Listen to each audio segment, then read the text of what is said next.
tourist guy ko. Nasaan ka na ba? Akong turista? Ha? Saan ka? Asan ka na? Ay ka dito! Andito ka na pala. Saan ba tayo? Andito tayo sa China. Hindi ko kasi Chinese ka eh. Chinatown! Chinatown, ano meron dito? Kakain tayo ng dumplings. Ha? Ang isang sikat na dumplings dito. Okay. Sabag sa kanya, Tongpei dumplings. Harap ka. Ano, excited ka na ba? Yeah, saan yun? Somewhere there. Okay, let's go! Let's go! Saan ba tayo? Hindi tayo nga siya sinasabi ko masarap na dumpling. Sa Tongpei dumplings. Tignan mo ginagawa dito yung dumpling ako. From scratch. Saan ka pa? Ayun. Kaya nga sabi siya, nasa China tayo eh.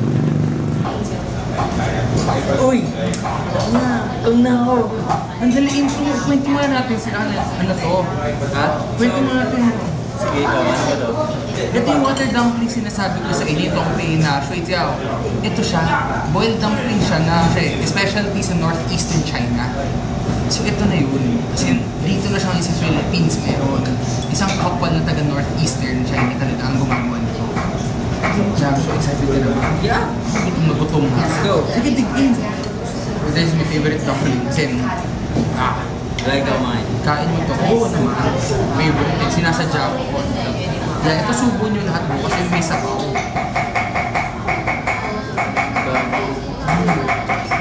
Ang lasa niya. Sobrang malasa siya. Napagkagat may sabaw sa loob. Pansin mo yun? Just simple na kung kaya yung loob. Pero iba lang talaga. Wala. Ang nag-miss na lang. Tsaka ano nga sabi mo sa first adventure natin? Grabe. Pagtigin mo sa loob, nasama talaga agad yung gulay, lahat ng mga nasa loob na. Grabe. Sobrang fresh. Yun pa. Kaya kung ako sa inyo, try nyo to. Grabe. Dito na daw may dumpling sa Yushchenko Street, ay sa Titana Street. Kasi wala, irresistible talaga. So sige guys, mamaya sa next stop, saan ba tayo next stop? Kakain na ng fried siopaw naman. Sa paglakad natin dyan. So ngayon, Grabe! Nasa mata? Andito tayo sa Shanghai Fried Siopaw. Matitikman natin. tikman natin na susunod. Yan na dito. Sige, kagat na.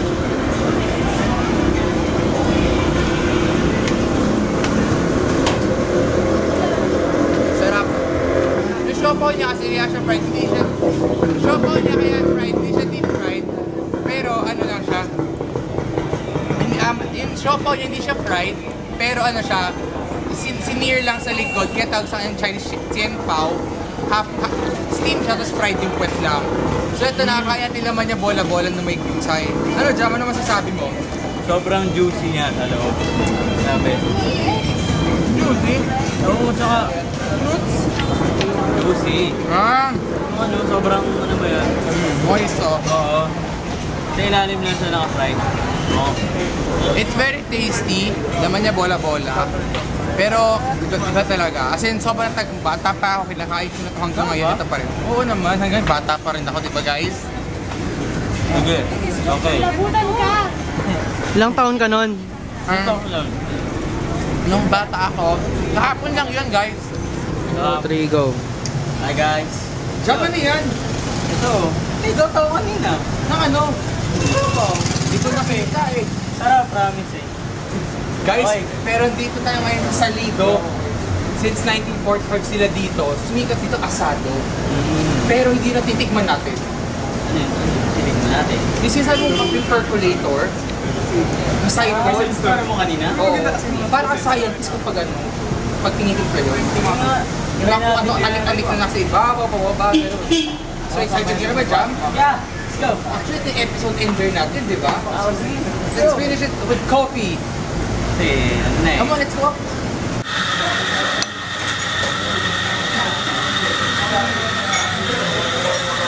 So guys, hindi tayo ngayon sa Lido. Ngayon nag-order ngayon kami ng sikat na percolator coffee or siphon. Pag makikita natin dito, ito yung logic niya eh. You have the water dito sa bowl na to. Nagbo-boil siya pataas. So once it boils, yung steam niya, aakyat na aakyat yung water. yan para makuha yung sa mga beans na flow. So pag na-capture na niya yung oil after 3 minutes, hihinaan niya apoy, then bababa, then that's your coffee. It's as simple as that. Yung brewed coffee, wala siyang filter or anything. It's just ground beans and coffee. In a way, parang siyang pressure cooked na beans ang labas. Dahan. Sobrang bilis, pero dahan-dahan yung ano na. With jam, naalala mo yung 5S na tinuro ko sa'yo? Yeah. Sample nga? Una yung ano, Smell. smell ng coffee. Tapos, Tapos, pangalawa, yung sip.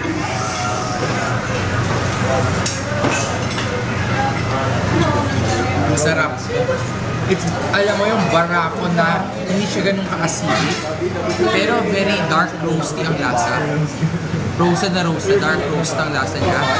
Hindi siya ganun ka-bitter. Kamusta niya? Hindi siya, ano yun, yung parang Lasa sunog. Hindi siya lasa sunog. Suabe, very smooth lang yung pagka-coffee. Fresh na fresh siya. Fresh na fresh. May naalala ko yung mga nainuman ko, no? Parang lahat ng tikman natin fresh. Oo. Siyempre, andito tayo naman sa China, di ba? Fresh na ba ako? Fresh from China. Nakape, nakabalik bahay pa. Oh, nakabalik bahay no, naka-backpack na ako galing Chinatown. China. So, ano, dinangoy ko ang China kaya pawis na pawis ako. Napasang-basa ako, nilangoy ko ang China. Sabi kasi nila, bawal daw, ano daw, illegal alien. So what's the next S? The next is share. Share. Cheers! So guys, this ends ang ano. You only have 3 S. Ay, yung tinis ah. Hindi. Ay, 5 yun. Five Una. yun. Smell. Smell? Sip. You swirl. You Swallow. Then You last share. one, you share. Okay, share it again, share it Share again. it again. O share na again. Eh,